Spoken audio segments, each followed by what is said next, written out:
তো আল্লাহ তাআলা মানুষ এবং জিন এই দুইটা জাতিকে দুনিয়াতে পাঠিয়েছেন একমাত্র উদ্দেশ্য হলো আল্লাহর ইবাদত করার জন্য, আল্লাহর গোলামি করবে।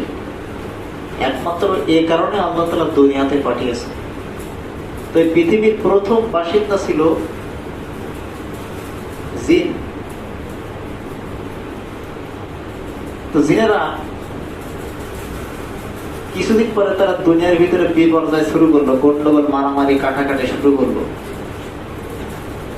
তো আল্লাহ তাআলা জিনদেরকে হটিয়ে ফেরেশতা তৈরি করলেন। তো ফেরেশতারা কোনো গুনাহ করে না, শুধু নেকের কাজ করে। ওরা গুনাহ করতে জানেই না, কারণ ওদের ভিতরে কোনো নফস নেই। গুনাহ করার যে একটা প্রবণতা, এই প্রবণতা ওদের অন্তরে কখনো আসে না। গুনাহ কি জিনিস তারা জানেই না। তা আল্লাহ বলেন, এই জাতি আমার ভালো লাগে না, যে জাতি শুধু নেকের কাজ করে। আমি আল্লাহর কাছে ক্ষমা চাই না, এই বান্দা আমার কাছে ভালো লাগে না। আল্লাহ তাআলা ফেরেশতাদেরকে বললেন, আমি একটা জাতি বানাতে চাই। তো ফেরেশতারা বললো, আমরাই তো ভালো, আমরা আপনার গুণাগান করি, 24টা ঘন্টা আমরা জবানে পাঠ করি সুবহানাল্লাহি ওয়া বিহামদিহি সুবহানাল্লাহিল আযীম। একটা সগীরা গুনাহ তো আমরা কখনো করি না, অন্য জাতি বানানোর কি দরকার? আল্লাহ বলেন, আমি যা জানি তোমরা তা জানো না। এটা আল্লাহ তাআলা মানুষ সৃষ্টি করলেন। তো মানুষ সৃষ্টি করলেন কেন? এটার পিছনে কারণ হলো একমাত্র আল্লাহর গোলামি করার জন্য। কারণ আল্লাহর ভালো লাগে যে বান্দা গুনাহ করবে, গুনাহ করার পরে আবার দুইটা হাত তুলে আমি আল্লাহর কাছে ক্ষমা চাইবে, এইটা আমার আল্লাহর কাছে বেশি ভালো লাগে। এটা মানুষের ভিতরে আল্লাহ নফস দিয়েছেন, গুনাহ করার যে একটা প্রবণতা আল্লাহ এটা জন্মগত ভাবে দিয়ে দিয়েছে। মানুষ গুনাহ করবে, এটা স্বাভাবিক, কিন্তু পরেক্ষণে আল্লাহর কাছে ক্ষমা চাইতে হবে, এটাই হলো স্বাভাবিক নিয়ম। তা আল্লাহ তাআলা চান না যে আমার বান্দাগুলো জাহান্নামে যাক, আল্লাহ কখনো চান না। আল্লাহ চান তারা জান্নাতেই যাক। কিন্তু বান্দারা ক্ষতিগ্রস্ত হয় নিজের কারণে, নিজের অপকর্মের কারণে। তারা নিজেরাই ক্ষতির দিকে, নিজেদেরকে ধ্বংসের দিকে ঠেলে দেয়। আল্লাহ তাআলা বলেন যে আমি আল্লাহর কাছে তোমরা বেশি বেশি দোয়া করবে, ইহদিনাস সিরাতাল মুস্তাকিম। এই আয়াতটার শাব্দিক আবিধানিক অর্থ হলো, হে আল্লাহ, আল্লাহর কাছে দোয়া, প্রার্থনা, আপনি আমাদেরকে সরল সঠিক পথ দেখাইয়া দেন। এটা হলো শাব্দিক অর্থ। কিন্তু এখানে শাব্দিক অর্থ গ্রহণ করলে হবে না, এখানে ভাবার্থ গ্রহণ করা লাগবে। আয়াতটার মূল অর্থ হলো, হে আল্লাহ, আপনি আমাদেরকে সরল সঠিক পথ দেখাইয়া দেওয়ার পরে সেই পথ পর্যন্ত আপনি আমাদেরকে পৌঁছাইয়া দেন। এটা হলো এই আয়াতের আসল সঠিক অর্থ। মূলতই হেদায়েত এটা হলো দুই প্রকার।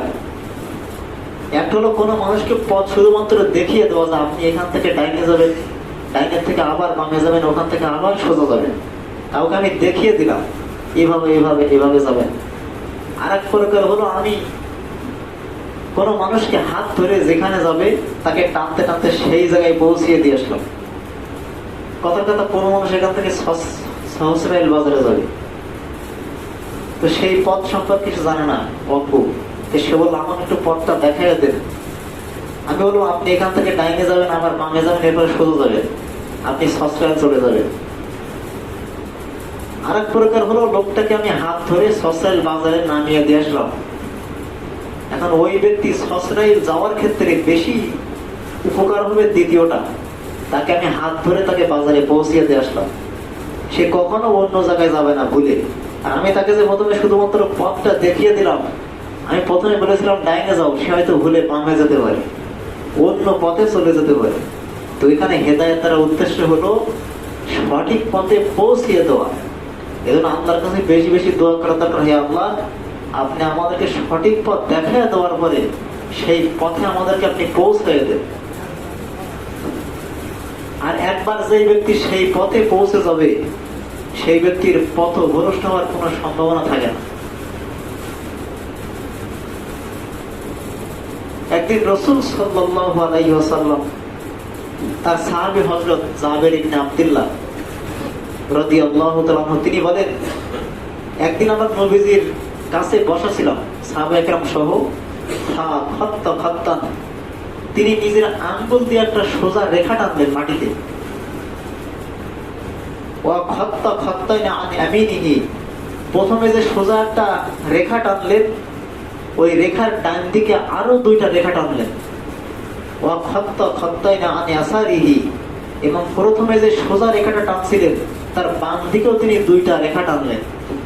আর প্রথম যে রেখাটা টানছিলেন সোজা রেখা, সুম্মা ওয়াজাআ ইয়াদাহু ফি আওসাত, ওই প্রথম সোজা রেখার মাঝখান বরাবর হাতটা সোজা করে রাখলেন। আর তিনি বললেন হাযা সাবিলুল্লাহ, এটা হলো আল্লাহর পথ। ফাত্তাবিউহু, তোমরা এই সোজা পথটাকে অনুসরণ করো। ওয়ালা তাত্তাবিউস সুবুল, আর যে ডানে দুইটা রাস্তা আছে, ডানে বামে যেই ছোট ছোট রাস্তা আছে, এই রাস্তা তোমরা অনুসরণ করিও না, তাহলে তোমরা পথভ্রষ্ট হয়ে যাবে।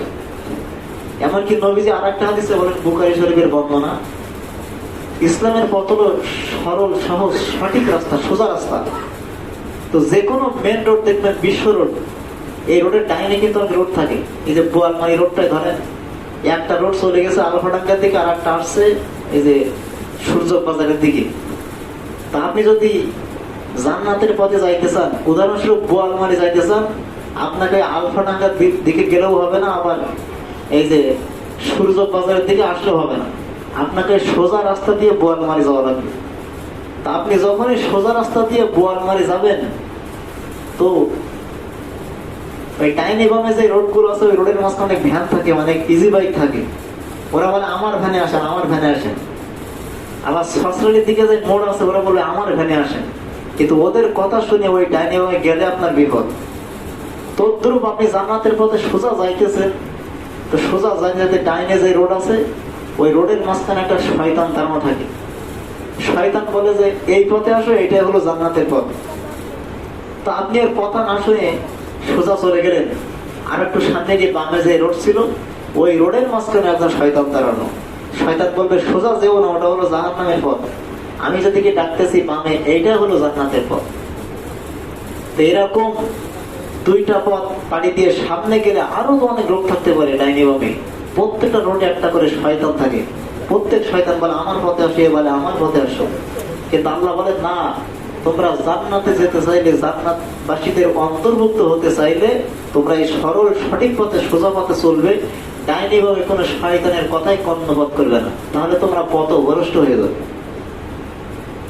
তা আল্লাহ বলেন হেদায়েত কারা পাবে আর কারা পাবে না।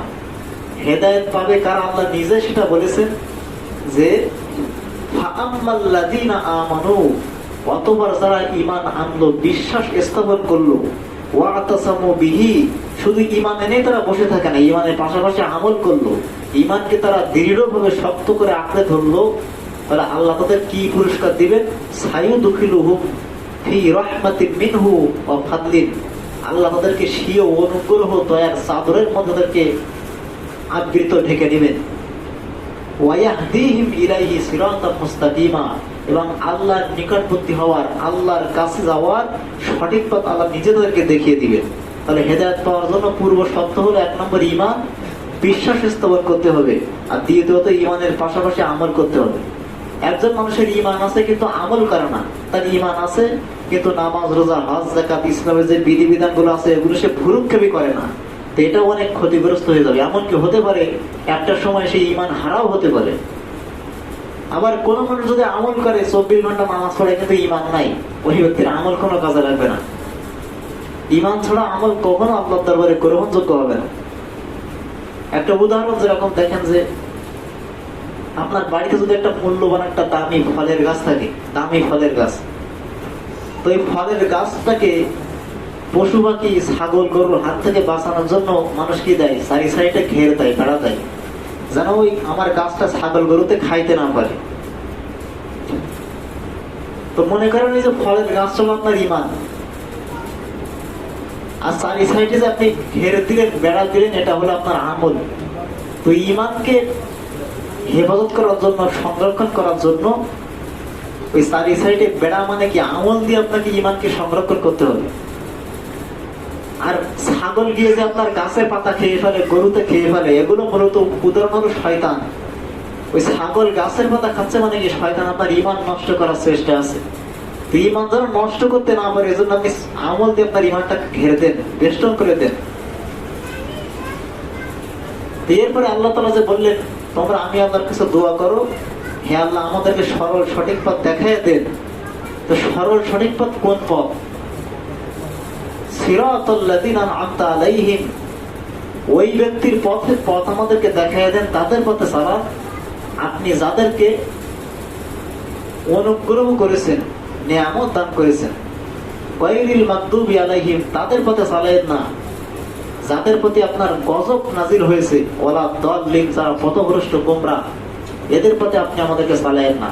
এখানে গায়রিল মাগদুবি আলাইহিম মানে যারা ইহুদিদের পথে আপনি আমাদেরকে চালায়েন না, ওয়ালা দাল্লিন মানে খ্রিস্টান, এই খ্রিস্টানদের পথে আমাদেরকে চালায়েন না। কেন চালাইবেন না? ওয়াকালাতিল ইয়াহুদু উযাইর ইবনুল্লাহ, যারা ইহুদি সম্প্রদায় আছে, বর্তমানে পৃথিবীর ভিতরে ইহুদি সম্প্রদায় মাত্র একটা দেশ, তারা হলো ইসরায়েল। এদের নামে কোরআন শরীফে সূরা বনী ইসরাইল। এরা সেই অনেক আগে থেকে চলে আসছে, মাত্র একটা দেশে পৃথিবীর মধ্যে আছে বনী ইসরাইল। তো এরা কি বলে? ওয়াকালাতিল ইয়াহুদু উযাইর ইবনুল্লাহ, আল্লাহর একজন নবী ছিল হযরত উযাইর আলাইহিস সালাম। তো ইহুদিরা বলতো উযাইর হলো আল্লাহর সন্তান, নাউযুবিল্লাহ। এরা হলো এই কথা বলে তারা সম্পূর্ণ মুশরিক হয়ে গেছে, ইসলাম থেকে তারা বহির্ভূত হয়ে গেছে। এজন্য এদের পথে আমাদেরকে চালায়েন না। আর খ্রিস্টানদের পথে কেন চালাইবেন না? ওয়াকালাতিন নাসারাল মাসীহ ইবনুল্লাহ, যারা খ্রিস্টান তারা বলে আল্লাহর নবী হযরত ঈসা আলাইহিস সালাম, যেহেতু তিনি পিতা ছাড়া দুনিয়াতে জন্মগ্রহণ করেছিলেন, সেহেতু তার পিতা তো নাই দুনিয়াতে, তাহলে তার পিতা হলো স্বয়ং আল্লাহ, নাউযুবিল্লাহ বলেন। তো এই কথা বলার কারণে তারা সম্পূর্ণ মুশরিক, সম্পূর্ণ কাফের হয়ে গেছে। এদের পথে এই জন্য আমাদেরকে চালায়েন না। এখন আমরা আসি যে আমরা আল্লাহর কাছে দোয়া করবো, আল্লাহ আপনি আমাদেরকে সরল সঠিক পথে চালান। সরল সঠিক পথ কাদের পথ? আমরা কিভাবে বুঝবো যে এই মানুষটা সরল সঠিক পথে আছে? তো সেই কথাটাও আল্লাহ নিজেই বললেন, ওয়ামা ইউতিইল্লাহ ওয়ার রাসূল, যারা আল্লাহ এবং তার রাসূলের অনুসরণ করবে, অনুকরণ করবে, ফাউলাইকা মাআল্লাযীনা আন'আমাল্লাহু আলাইহিম, তারা হলো এমন ব্যক্তি আল্লাহ তাদেরকে নিজ অনুগ্রহ, করুণা, রহমত দান করেছেন। তো তারা কারা? মিনান নাবিয়্যিন, এক নম্বর নিয়ামত প্রাপ্ত, আল্লাহ নিয়ামত দান করেছেন। এক নম্বর হলো নবীগণ। ওয়াস-সিদ্দিকিন, দুই নম্বর হলো সত্যবাদীগণ, সিদ্দিকগণ। তিন নম্বর হলো ওয়াস-শুহাদা, যারা শহীদ, শহীদের বহু বচন হলো শুহাদা, যারা শহীদ, এরা হলো আল্লাহর পক্ষ থেকে নিয়ামত প্রাপ্ত। আর 4 নম্বর হলো ওয়াস-সালিহিন, যারা নেককার, যারা গুনাহের ধারে কাছেও যায় না, তারা হলো আল্লাহর নিয়ামত প্রাপ্ত বান্দাদের অন্তর্ভুক্ত। এই 4 প্রকার ব্যক্তিদের পথই হলো সঠিক পথ, সরল সঠিক পথ। কোন মানুষ যদি নবীদের পথ অনুসরণ করে সে সঠিক পথে থাকবে, কোন মানুষ যদি সিদ্দিকিনদের পথ অনুসরণ করে সে ব্যক্তি সঠিক পথে থাকবে, কোন মানুষ যদি শহীদদের পথ অবলম্বন করে সে ব্যক্তি সঠিক পথে থাকবে, কোন মানুষ যদি নেককার বান্দাদের পথ ও মত অনুসরণ করে, অনুকরণ করে, সেই ব্যক্তি সঠিক পথে থাকবে।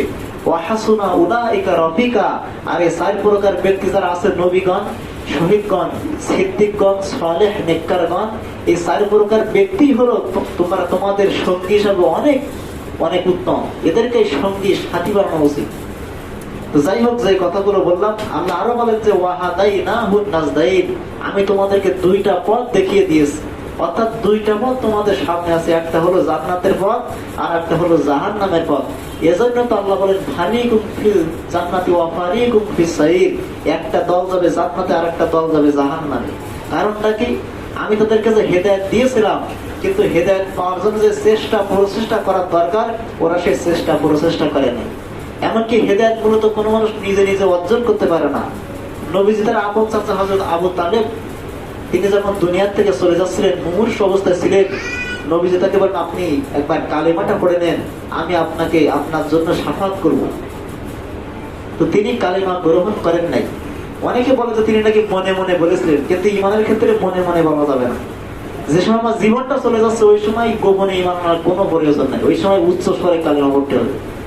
তো নবীজি বলেন আপনি যাকে ইচ্ছা তাকে আপনি হেদায়েত দিতে পারবেন না, আর একবার যে হেদায়েত পেয়ে যাবে সে কখনো গোমরা হবে না।